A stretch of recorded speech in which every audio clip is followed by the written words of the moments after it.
It's an extraordinarily close relationship with Europe. It also fundamentally breaches her manifesto commitments, for example, to take us out of the customs union. It has, in fact, I think, given Mr. Corbyn everything he wanted. You know, all his demands seem to have been met by this latest offer. It appears at this moment Labour is not going to back it. It's not official anyway. There might be some breakaway MPs, but yeah, I mean, Labour won't back it because Labour have played party politics with this process all the way through. But isn't it very pragmatic, Ben? I mean, isn't the point that the country isn't just about the 17.2 million or the 50.1 or whatever it was, 52 I think it was, who voted for Brexit? It's about the whole country, and the whole country, it appears, isn't ready for a hard Brexit that you advocate. Well, you have to bring the country together as best you can, but you do have to appeal to the layman on the Clapham omnibus.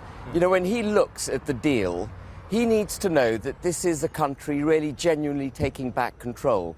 So I think anything which allows the European Union to regulate our country, anything that allows their courts to govern our courts, anything along those lines isn't Brexit. That won't be seen as Brexit. But Ben, you and I aren't 19th century characters. We know there's no such thing as splendid isolation, as Britannia rules the waves. In any way, shape or form, in an international system, you're an international property developer. Absolutely. You have Pakistani roots. You know the world system. You know that we are subject to rules, whether they're WTO, whether they're international trade rules, or whether they are bilateral trade deals. Whoever we go with, it's inevitable that the rules of the bigger party will have to be adopted by the smaller party, isn't it? Yeah, well, you don't give up your sovereignty. You know, NAFTA didn't require Mexico or Canada or the United States to give up their sovereignty. And we have ceded sovereignty.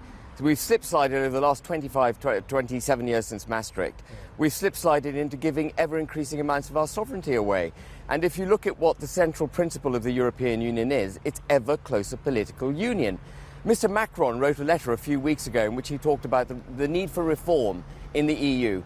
When I saw the title, I thought, wow, he actually recognises it needs reform. But then when you read the letter, what he advocates is faster and deeper political union. And that's the problem. And just coming back to your point on being an internationalist, I'm a supreme internationalist. I want the United Kingdom to trade not just with Europe, but with the world. And there's no reason why we shouldn't have a good trading relationship with Europe. There's no suggestion from the Brexit Party, or indeed anyone that you might term a hard Brexiter, that we should cease trading with the EU or that we should have unnecessarily high tariffs with the EU. It's the EU that's making a free trade deal difficult. So what is it that the Brexit Party offers apart from a no-deal Brexit, or let's get out straight away? What does it offer that actually the right wing of the Conservative Party doesn't offer? Because you are a supporter, or have been historically, of the Tories. Yeah, I have, yeah. Well, the Tories should have delivered Brexit. Cameron promised in his leaflet that whatever the result of the referendum, it would be delivered. He also said that it was a once-in-a-generation opportunity to vote. And they didn't deliver Brexit. They outlined in their manifesto what Brexit meant, including saying on page 36 that no deal was better than a bad deal.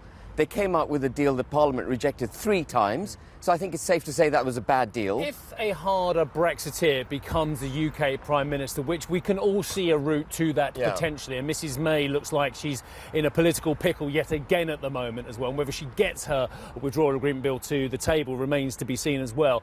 Does that mean that your job is done? If someone like Boris Johnson or Dominic Raab were to become leader of the Conservative Party and hence the country, would you then switch your backing to them? No, I don't think the job is done. If you look at Parliament itself, it's not just a matter of the Tories getting their act together. Parliament itself is in contempt of the people. What the Labour Party want is not Brexit. What the Conservatives want is not Brexit.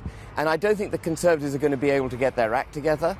And Labour, in any event of playing party politics with it, what we really need to do is change politics for good. We need to change the way that building works.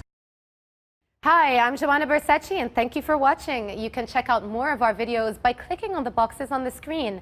And don't forget to subscribe to our channel for more from CNBC International. Thank you for watching.